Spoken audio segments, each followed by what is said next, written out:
Եվրոպայի խորհրդի խորհրդարանական վեհաժողովի մոնիտորինգի հանձնաժողովի Հայաստանի հարցով համազեկուցողներ Աքսել Ֆիշերը և Ալան Միլը այսօր հանդիպել են վեհաժողովում Հայաստանի պատվիրակության անդամների հետ։ Հանդիպումից հետո Բարգավաճ Հայաստան խմբակցության ղեկավար Նաիրա Զոհրաբյանը Ազատությանը պատմեց, որ բուռն բանակցություններ են ընթացել, գնահատեց նույնիսկ սկանդալային։ Պատվիրակությունը հստակ փաստարկված մեղադրանքներ հնչեցրեց Եվրոպայի խորհրդի խորհրդարանական վեհաժողովի հասցեին, որը ին վստահ գնահատմամբ, ինչի մասին ես հայտարարեցի հենց իրենց, Եվրոպայի խորհուրդը վերածվել է Ադրբեջանի դուստր ձեռնարկության ավելին, ես ասեցի, որ ինձ մոտ տպավորություն է, որ դուք բոլորդ Եվրոպայի խորհրդի ղեկավարությամբ հանդերձ ողջ Եվրոպայի խորհուրդը տառապում է Ստոկհոլմյան սինդրոմով, երբ որ գերին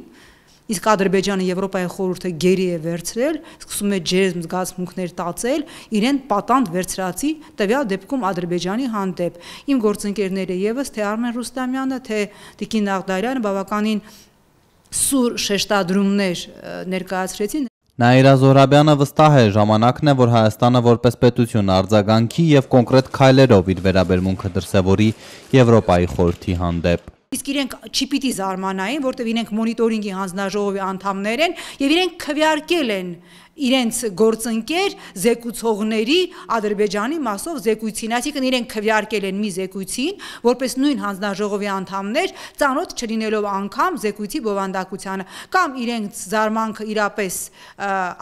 այսպես ասենք անկեղծ էր, կամ իրենք ուղղակի հերթական դեմագոգիայով են զբաղված։ Հայ ազգային կոնգրես խմբակցության ղեկավար Լևոն Զուրաբյանը եվրոպացի զեկուցողներին ներկայացրել է ներքաղաքական իրավիճակը, պնդել, որ նախաձեռնելով սահմանադրական բարեփոխումները Սերժ Սարգսյանը մտադիր է իր իշխանությունը երկարացնել։